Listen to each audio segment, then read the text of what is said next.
What's up everybody? Welcome back to another video of Zero Mile ADV, a true beginner's guide to adventure motorcycling. Today we're going to talk about what a lot of people have called the original adventure bike, the Harley Davidson Road King. And we're going to talk about why I have beef with Harley Davidson. So if you haven't, subscribe to the channel, hit like, you know, all those fun things. And please leave a comment below after watching the video if you think maybe I'm the one that should have the beef with myself instead of Harley Davidson. So let's get into it.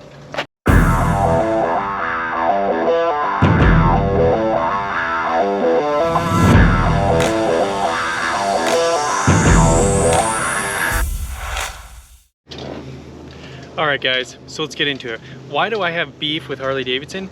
Maybe as you can see this beautiful windshield right here, it's all about this. If you saw my first video about this, you know that this windshield is probably one of my favorite things about this bike. I think it looks super cool.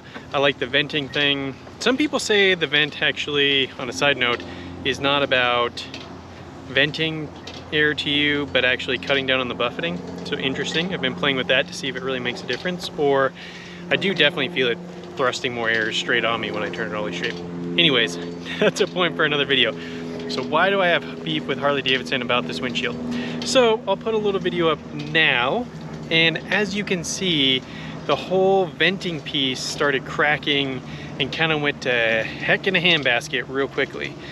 And so I only had the original windshield that I got purchased with this bike for less than 60 days. I think it was like 45 days before it started coming apart at the seams. Now, I will 100% admit that had I dropped the windshield, had I took a massive crack, had I taken a massive rock and it cracked, or something else, right? Something unforeseen where I caused the damage of the windshield. Totally understand, my bad, should have been more careful, such is life. But that wasn't the problem. It just seemed to be built like the Titanic. It was super brittle, and a little bit of wind pressure and maybe some heat this summer caused it to crack. So what did I do? I called Harley Davidson directly, asked them, and I said, hey, here's what's going on, sent them pictures, and they said, no problem. We warranty it for at least a year, so just take it to your local dealer, have them check it out, they'll submit it, we should be good to go. So if you've heard about my nightmare dealer story, it continues with this dealership. I take the bike in, they also do the 1,000-mile service, and they submit all the pictures to Harley Davidson, and then they tell them that it appears the windshield was cracked by some sort of debris or something like that.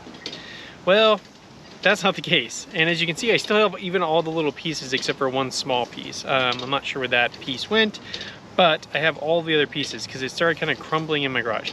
I don't see anywhere where there's any potential impact. So when I picked up the bike, they didn't tell me this. They said, well, as soon as we hear from Harley, it'll probably take about a week, we'll let you know. So then they called me and they said, Harley decided that it's non-warrantable. They're not gonna cover it. And I was like, well, shoot, they told me they would, right? So what's going on here? So then I said, well, do you have a case number? So I get the case number and I call Harley. And then that's when I find out that my local dealer told them it appeared it had been cracked by a rock or something like that, when there's, I don't think, any evidence. So leave a comment below. Am I wrong? Does it look like it was dropped or something? Does it look like it was cracked? Now, also, omit the glue marks, because I thought maybe I could glue it back together to hold it together until I got the other one so it wouldn't keep falling apart. So omit that piece, because that looks terrible. But we're not using the windshield anymore. So, am I wrong? Am I in the wrong? Did it look like I did some damage to this? Anyways, so then I call my other dealer back and I'm like, hey, you were on my page, or you were on my team, right? We thought that this was cracked by something else. What's going on here? And then of course it's like, no, we didn't do it. We didn't say that. We said it looked like it was wind pressure or something like that, which we've seen before. They have the transcript. So I call Harley back and I tell them nothing. They're just like, sorry, sir, you're out of luck. There's nothing we can do. Harley didn't even offer me, and I'm like, look, I've had this, this is an expensive windshield. This windshield costs like 450 bucks. They didn't even offer me like a 10% off coupon. So if we do a little bit of math, most retail items are 3 times markup, right? So if we divide 450 by 3, if we divide in half, it's 250. So their cost is probably around 160 bucks or so to make this windshield, roughly, to get it to them. They didn't even offer me like 10% off, which would have been $42, which they still would have made a decent margin on the windshield, and I still would have been happy.